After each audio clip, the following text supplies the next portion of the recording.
Due to a technical issue at the CME today, metals and natural gas futures trading was halted for over an hour and a half from 12:15 p.m. Eastern to 1:50 p.m. Eastern. Metals markets reopened thereafter. An official statement from the CME group. Interestingly enough, at that time, silver was breaking higher, above $91 an ounce, right about here, just a little right about here, 91.29. And interestingly enough as well, as soon as trading opened or reopened from the CME standpoint, we got all of this. And then more of this.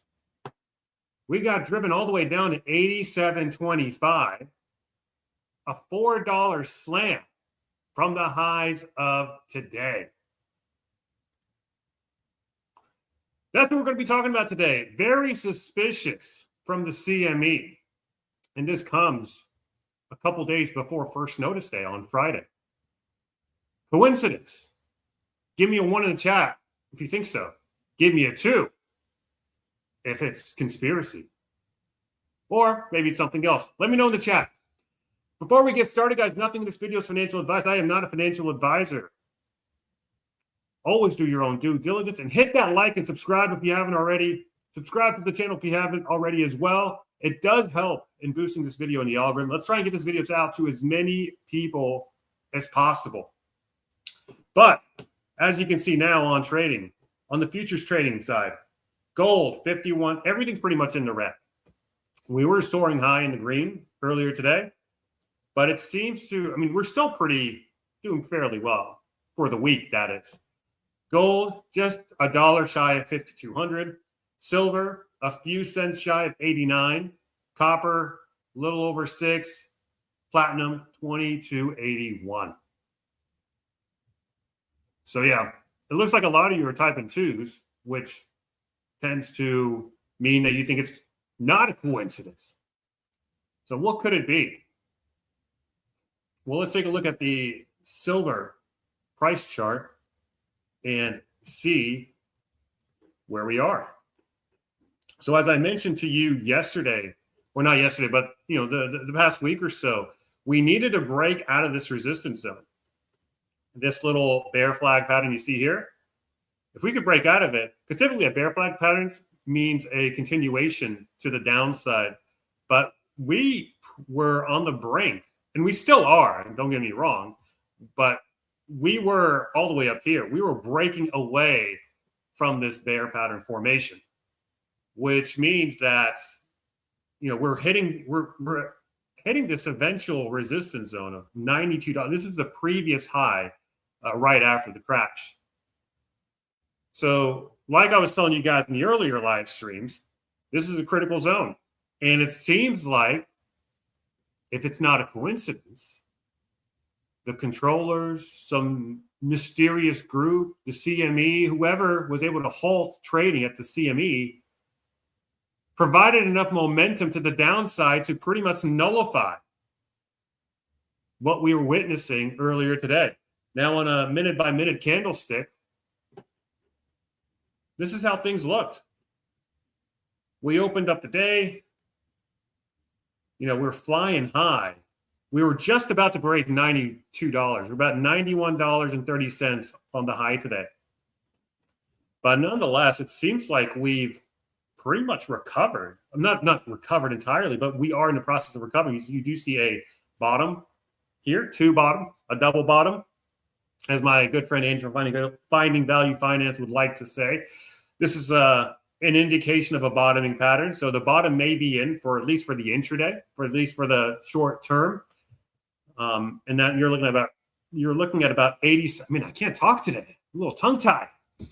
$87 today for the bottom.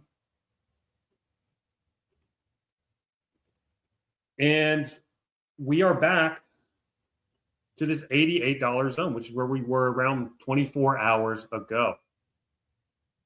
So what is so special about first day notice? Why do they need it below $92?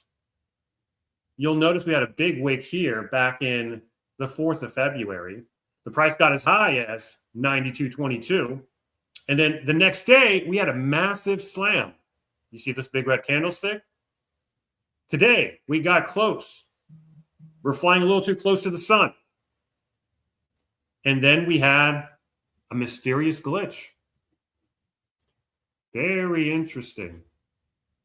Very interesting. But what if it wasn't a coincidence? What if it was a controlled intervention? Because March is historically the biggest delivery month of the year for silver on the COMEX. And JP Morgan and all the other usual suspects who have been fined before for spoofing and manipulating and all this other stuff, were they staring down the barrel of a potential massive standing for delivery event? Now, I have no evidence for this, but what if that was the case? We are witnessing a once in a lifetime silver rally, that at least in my lifetime. Maybe if you were alive in the 80s,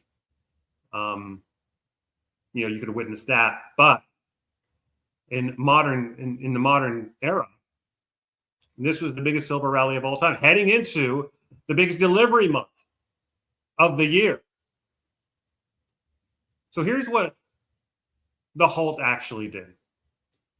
It canceled every single day order and good till date order in metals.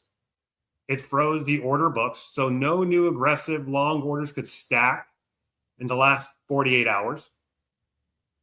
And it gave the clearinghouse and the big banks a quiet window to reconcile and quietly adjust massive short positions. All within about a 1.5 hour time window where the market couldn't see what they were doing. So they had an hour and a half to do what they needed to do under the guise of darkness. And then when trading resumed hours later, the momentum broke, which is, again, what we see here. Because, guys, we were ready to go. We were knocking at the door of $92 or 90, just a little under $92.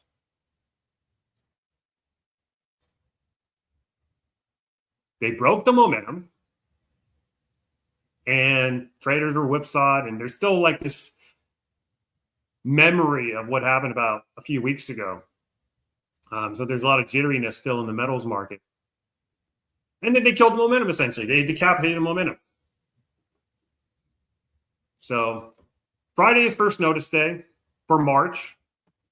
And March is the biggest delivery month of the year for silver. And that's when the shorts have to start declaring how much physical they're actually delivering.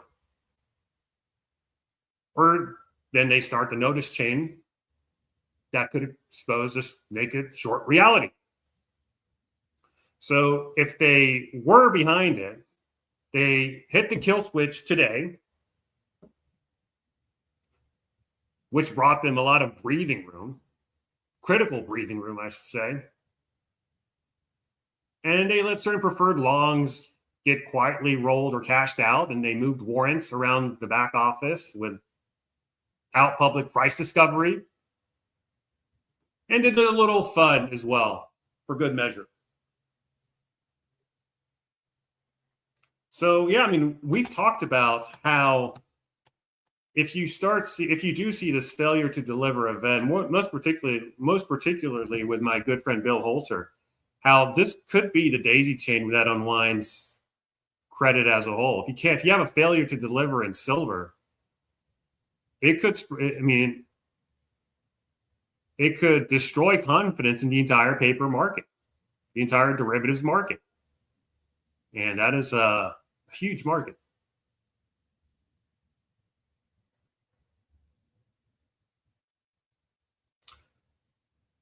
So let's take a gander at the price. Be that as it may, what do you guys think?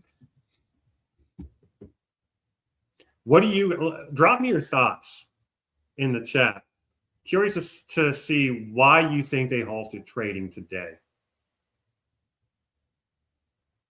And they also closed natural gas too, which is odd because it was natural gas and the metals complex, which includes gold, silver, platinum, etc. So did we see the same thing with gold? Let's go ahead and take a look at gold as well. Was there a slam on gold? And yes, there was. Look here, check this out.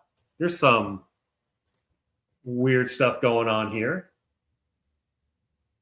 Look at this. What is this? What are those? What is this? Is this natural price discovery here? What is going on?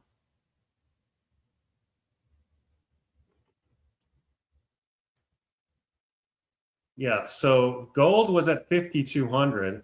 It seems like they want to keep gold below 5,200 because that's when they hit the switch around here. And then we had a big crash down in gold back down to 51.45. And now it looks like we're tracing back up. We're at 51.85 at the time of this recording. Very interesting stuff. But I will say from a percentage basis, they didn't nearly slam down gold as much as they did silver. Gold was down 1.17% from the time of the slam, or let's take from the top to the bottom.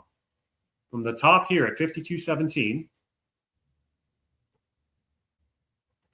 to the very bottom of the crash,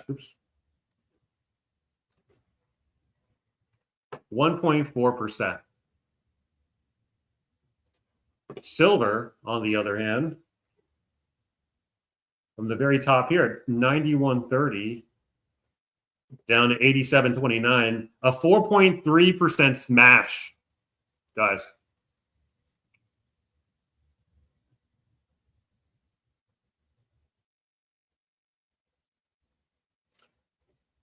So silver was the biggest casualty here. We can also take a look at platinum too, see what they did. Platinum, nothing too dramatic. Platinum was moving above 23.48 and got as low as 22.45. Took about a $100 haircut from the top. Actually, no, it was actually pretty bad, actually. 4.4% down from the top to the bottom.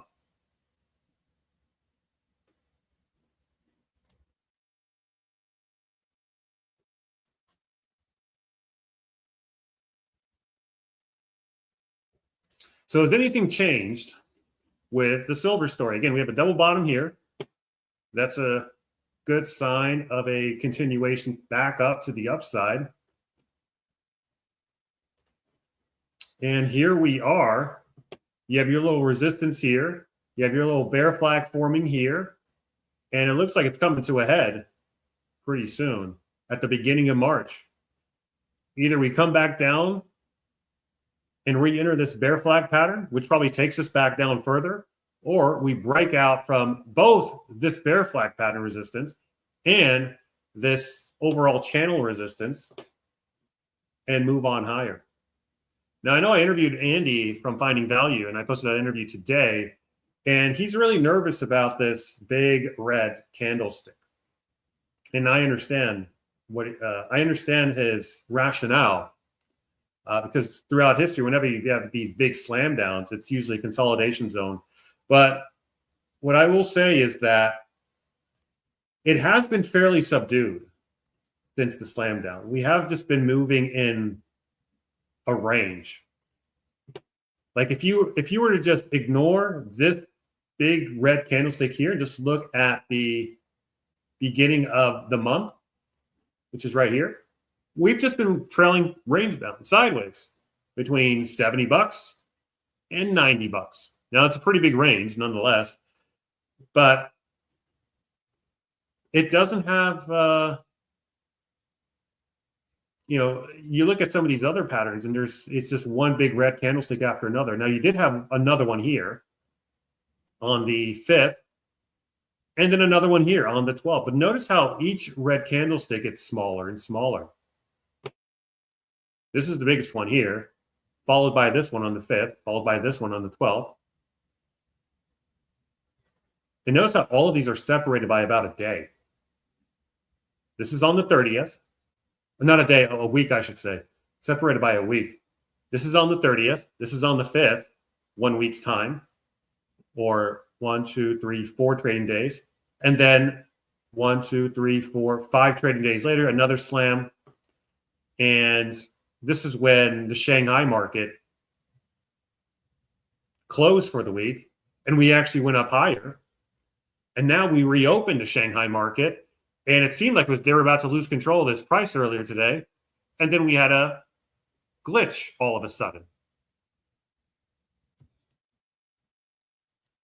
Yeah, you guys think they're delaying the inevitable. That's what it seems like. They're just buying time. So speaking of Shanghai, let's go ahead and pull that up right now. So here you go. U.S. spot currently at 89.05, according to this, at least at the time of this dashboard. Let's refresh it, actually, see if it updates. Okay, 89.05 U.S. spot. Shanghai spot, 99.16. That's a $10 premium, 11% in percentage terms. And here's a chart of the Shanghai premium. And we are back at a premium. Now, as Shanghai was closed over the week, last week, the gap was closing between U.S. and Shanghai. Now, the gap is continuing to widen back up again. 99.16 Shanghai spot, 102 futures price. Now, we are down today as well in the Shanghai market. We were sitting at $106 in the Shanghai futures market. Today we're down to 102.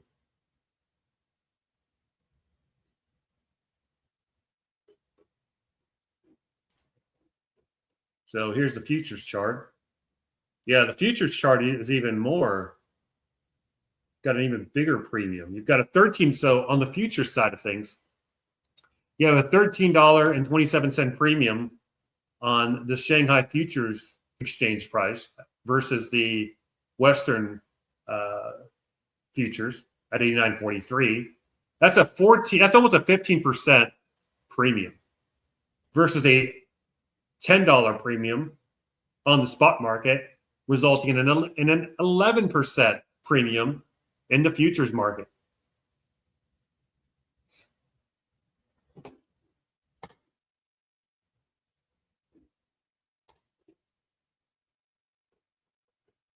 So here we are, moving on higher. Looks like we can do a nice clean trend here. Looks like we're breaking above this resistance for silver in the minute by minute chart. Let's go silver. Here's the thing, guys, like they're throwing all these tricks at it. Margin hikes, pulling the plug every couple of weeks. Yeah, and they were successful a few weeks ago in dumping the price from 120 to a low of $70 at one point. Actually below $70 too. But look at that. As soon as I say it, I literally just jinxed it in real time. Okay, so we're back here retesting. We'll see what happens.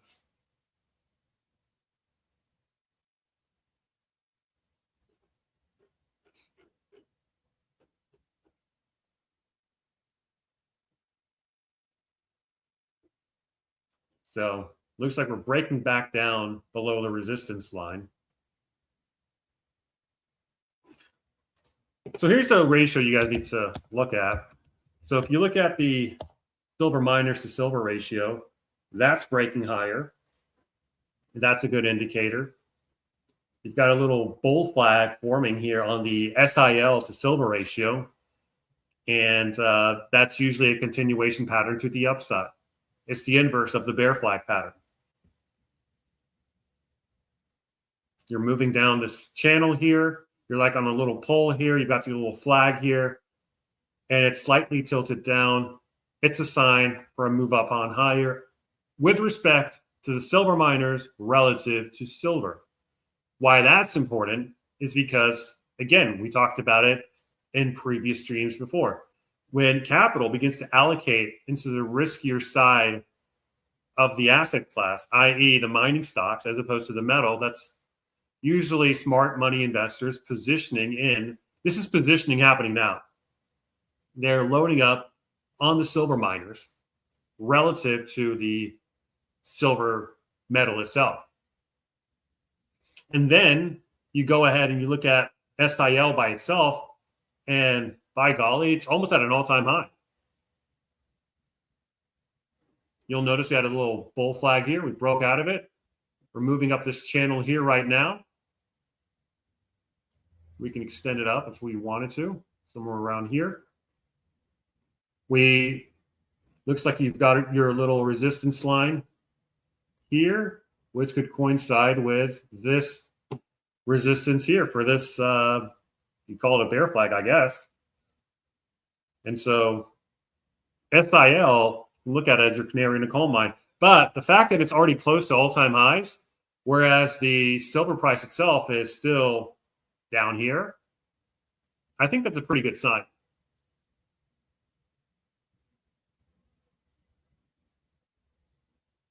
So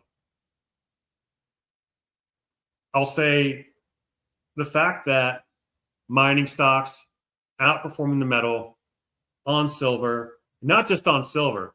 Here, I'll show you this too. Check this out. GDX is pretty much, it almost hit its all-time high earlier today, got slammed down because of everything going on. They slam down the metal. They can't control the mining stocks. They slam down the mining stocks. They can't control the metal. The mining stocks are your canary in the coal mine, I believe. The fact that they're moving now faster than the metals is your sign. The fact that the mining stocks were not moving prior to February, I would say, that was probably insiders knowing that a big slam was coming soon. That's why they didn't position in the mining stocks. Once that slam happened, mining stocks, so here's GDX divided by XAU, which is gold. And we're pretty much back at the same ratio level that we were when gold was at its all-time high. Except now, gold is cheaper than what GDX sold for.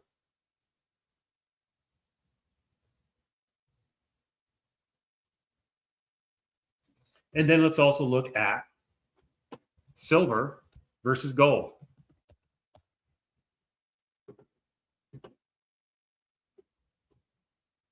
Silver versus gold. Again, we had a similar bull flag pattern here. Very steep bull flag. Broke out of that. Broke out of the bear flag here on silver versus gold. Retesting it. We retested it earlier today. You could draw it like this too. We could say we're right on the resistance line itself. But you do have some evidence by way of the mining stocks beginning to outperform, which is very interesting.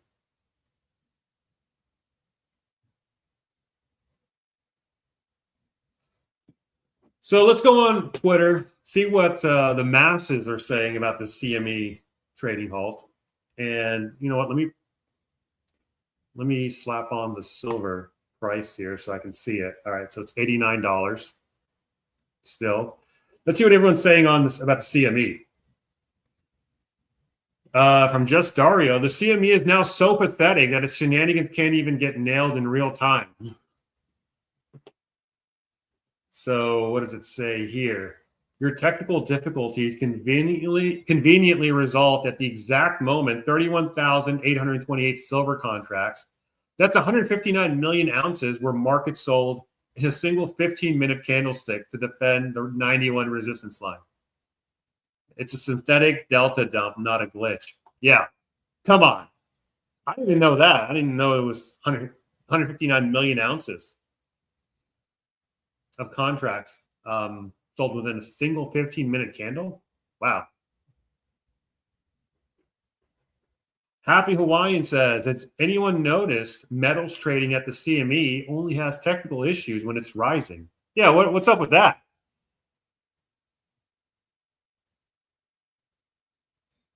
It's only when it's rising. They never halt when it's, you see, they never halted when silver crashed down from 120 to 70 bucks a few weeks ago. No, that doesn't happen. Operated perfectly smoothly during the $36 down day on silver a month ago. Yeah, he's talking about that move from 120 to 70 or whatever it was, 80. So this is what silver looked like at the CME halt. This is a super bullish chart. Silver was posed to break to $94 to $96. And with this type of momentum, could have even tested $100 today. So they halted the market, canceled a lot of buy orders, and coordinated a smackdown in the middle of trading day. They would only do this if somebody big is still massively short and needed rescuing. Yeah, someone massively short 2 days away from first notice day.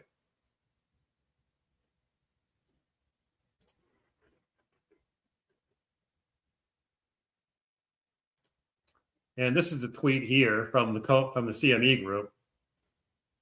We read this out earlier today. Let's see what let's see everyone roast the CME. You guys want to see that?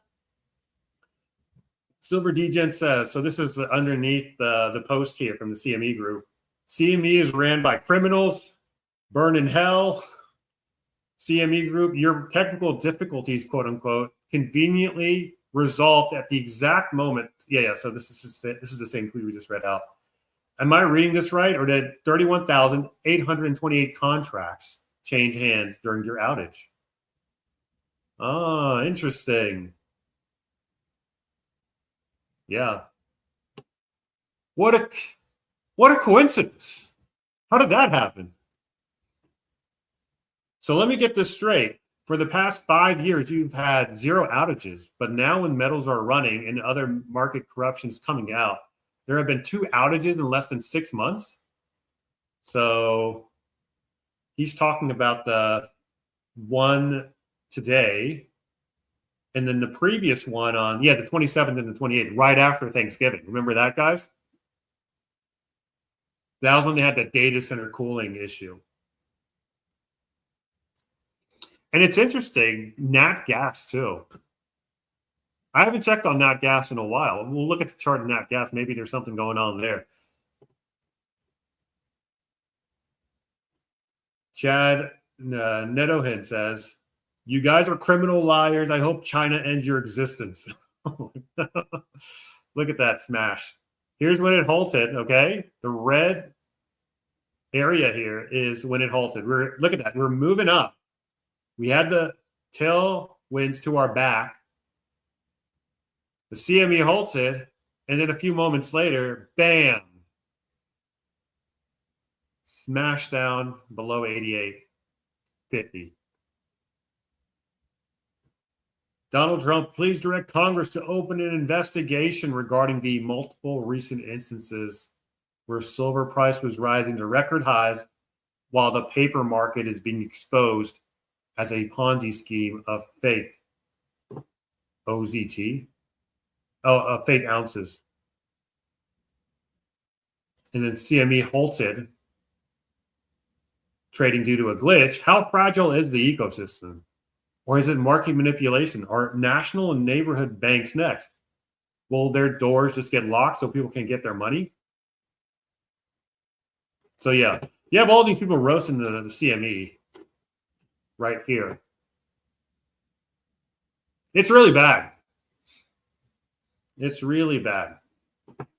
The trust in the institutions is just falling off a cliff. Chris Martinson says, shocked. Shocked are we to see repeated silver slams after the technical issue at the CME. I am now rooting for U.S. quote unquote, double quotes, double quotes, markets to destroy themselves and for the supposed regulators to cry about it all. F them all.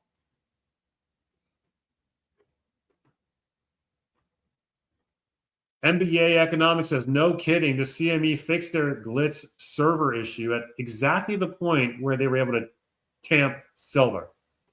I will have zero sympathy when these fraudulent markets lose all powers that they have. China will run much healthier markets.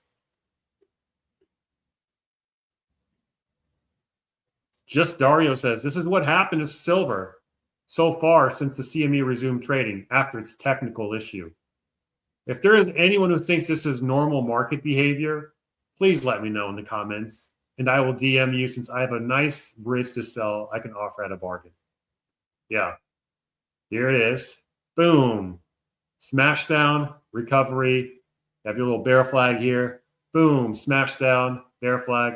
Boom.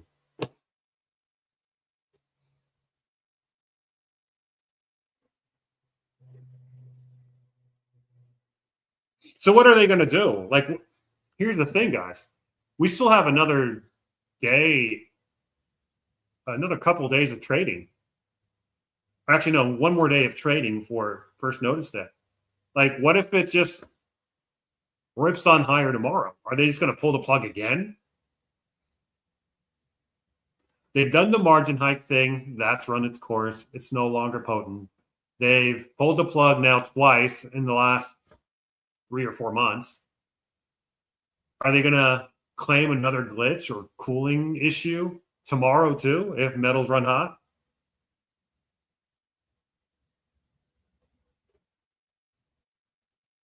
TF Metals report says hold silver and gold futures for technical issues, reopen, and then straight down. The criminality knows no bounds. Yeah, everyone's pissed.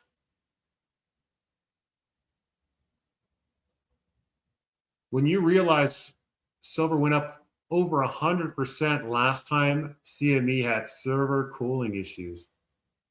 That's a good point, actually. Let's go back and check it out. So it happened on the November 27th, which is right about here, Friday. So this is when we had that cooling issue. We were at $53, and yeah, we went up over $68. We rose 120%. So that's a good point. Yours truly. Hit that like, subscribe, guys. Let's boost this video in the algorithm.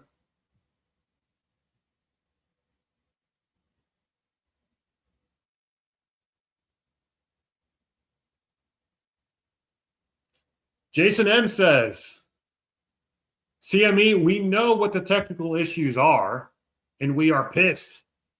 It's time to petition our elected representatives and demand an investigation.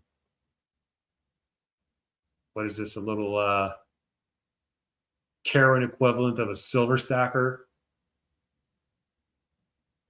Yeah. There you go. Here's a CME themselves getting crushed. 215,000 views, 608 likes. Who liked this? Who'd like this crap? Come on. But talk about a ratio of epic proportions. Rob Keith says, does the CME halt on metals and natural gas trading change your opinion on the markets and whether it is rigged? What do you think is the cause? Let's see what the responses here say. No, it was rigged before and still is. Somebody big was getting squeezed, and or they needed time to negotiate the bribes to get the bigs to roll over and not stand for delivery. Rob says, I think this is the most interesting theory. I will add that I think it's a foreign sovereign and the government knows it. That's why the halt. Some other countries trying to break our commodity market. perhaps to loosen the grip the US, UK has on pricing across all commodities? Could it have been China? So Rob seems to be saying that it could have been like a hack or something.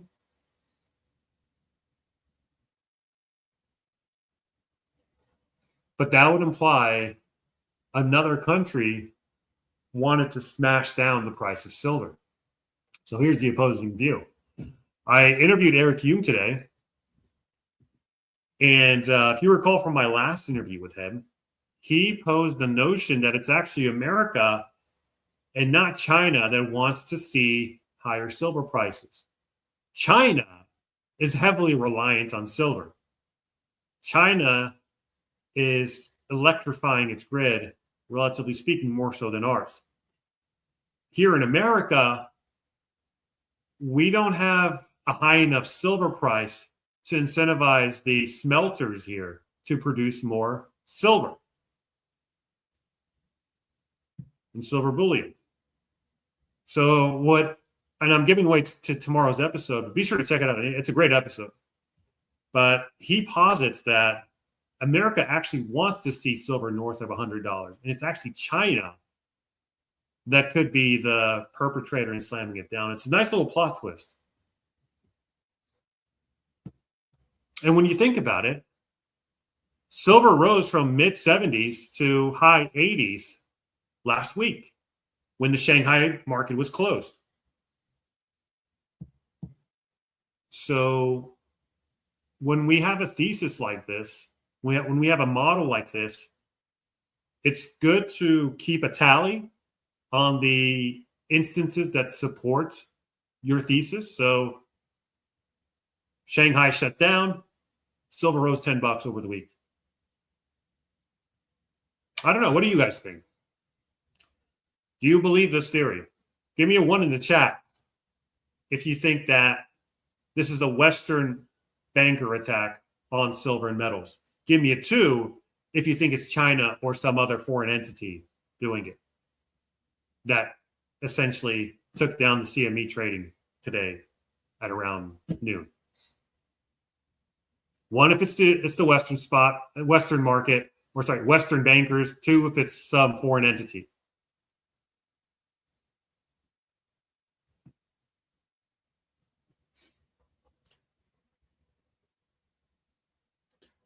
And then you got a response. I think that if China and India wanted to break it, they could have easily done so already. Maybe they actually want the silver at the COMEX sticker price. However, notice during the last freeze, it was during the Venezuela military debacle. Yeah.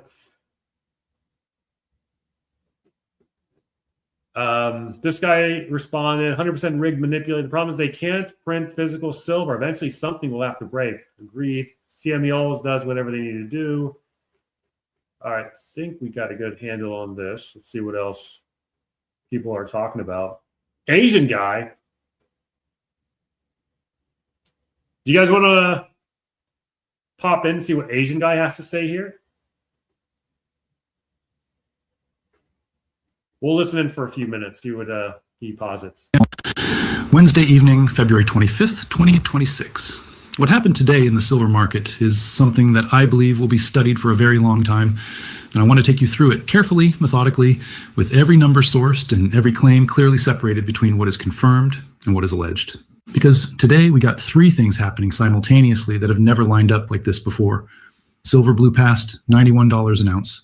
The CME halted all metals trading for 90 minutes. And this is all happening exactly 36 hours before March 1st notice day. If you understand what those 3 things mean individually, you understand why their convergence matters. If you understand why they're convergent. Yep. Convergence of big events, I guess. Convergence matters. You understand why this channel exists. Let me start with the price action because it sets the stage for everything else. Silver opened the Asian session already moving. By 2:23 a.m. Eastern, silver was trading at $90.71, already up nearly 3% from yesterday's close. By 9:15 a.m., Fortune had it at $90.75, up 288 from the prior morning.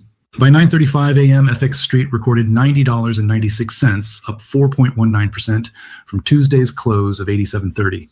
Through the afternoon session, the metal pushed even higher, with JM Bullion recording an intraday high of $91.83. CNBC's real-time ticker showed a day range of 86.50 to 91.18.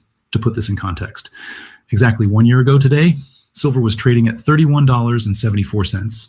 That means if you bought silver 1 year ago and held it, you are sitting on a 186% gain. Silver has nearly tripled in 12 months. Year to date, silver is up approximately 28%. But the trajectory in the past 5 sessions is what catches your attention. Friday, February 20th, silver closed at $80.46. Monday, it gapped up to $84.65 and ran to $88. Tuesday, it consolidated around $87.30. Yeah, pretty much what we've been talking about throughout the entirety of the broadcast. Let's fast forward. Relative basis. This kind of ratio compression historically occurs during the acceleration phase of precious metals bull markets. JP Morgan raised their gold price target today, published on Kitco on February 25th. Their new year-end 2026 target is $6,300 per ounce. That is a 22% gain from current levels. So here's the thing, guys. When JP Morgan publishes these high numbers, don't you get a little nervous? Don't you get the sense that they're pumping their own books? I mean, don't get me wrong. I'm still bullish on the metals. But I still don't like it when JP Morgan and Bank of America are kind of on our side. Goldman Sachs holds a 5,400 target. Bank of America has 6,000. ANZ projects gold hitting 5,800 in Q2. Every major bank on the planet is now publicly forecasting significantly higher gold prices. And if gold goes where these targets suggest, and if the gold-silver ratio continues compressing toward the 40 to 50 range that is typical of late-stage bull markets, you can do the math on what that implies for silver. I will let you run those numbers yourself. Now, let me tell you what happened at 12:15 p.m. Central Time today. Because this is the part that is going to dominate every precious metals channel, every forum, every Twitter thread tonight, and for the next several days. CME Group halted all metals futures and options trading on the Globex platform. Gold, silver, copper, platinum, palladium, all frozen. The exchange cited technical issues with absolutely no further elaboration. Their status page simply read, investigating. Yeah, we know all this. And hedging was affected. MKS PAMP is one of the world's largest precious metals trading and refining up on January 29th. That is a 127% gain in 62 days from the halt. The November halt occurred on first notice day. Today's halt occurs. Oh, yeah, that is true. The November halt did occur on first notice day. Now we have another halt 2 days before first notice day. Look, nothing is a coincidence here. 36 hours before first notice day. The November halt preceded a 127% rally. Whether today's halt will precede anything similar is not something I can predict, and I will not try.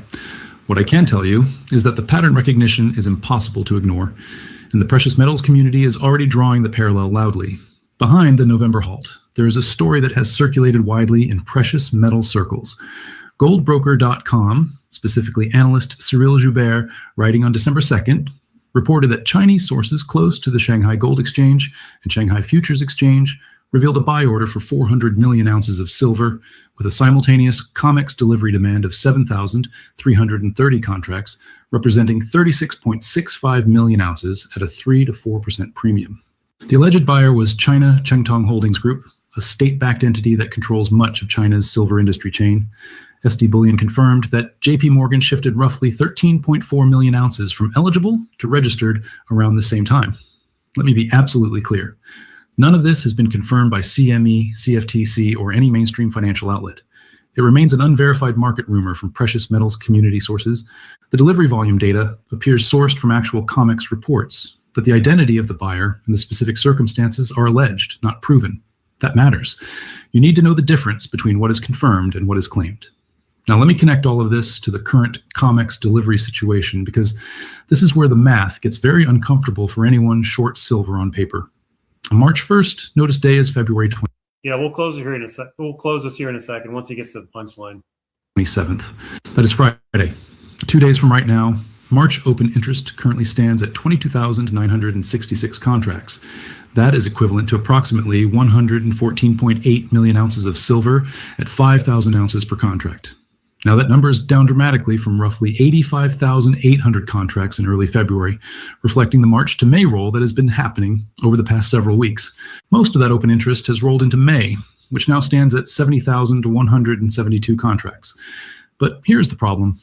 COMEX registered silver, The metal that is specifically warranted and available for futures delivery stands at approximately 87 million ounces, 114.8 million ounces of paper claims against 87 million ounces of deliverable metal.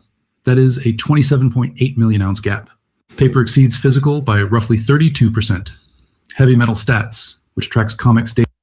Yeah, so he's essentially saying what Bill Holter said on my interview last week. There's a big gap between what's deliverable and what's actually standing for delivery. And we've got 2 days to go. So they pulled the plug on this thing with 2 days to go. So there it is. All right, small cap signs. This chart is straight crime. CME halts trading and claims technical issues right as silver starts breaking out. Once trading reopened, silver and SLV got slammed down into a close. This bailed out market makers. So many SLV call options contracts expired, worthless. So that's it on the CME front. Let's go see what people are talking about when it comes to silver in general. Let's pull up the latest posts here. Yeah, we read this from Chris Martinson. This is my interview with Andy earlier today. Be sure to check it out, guys. Great interview. My interviews with Andy are always top notch. Him and I have great chemistry.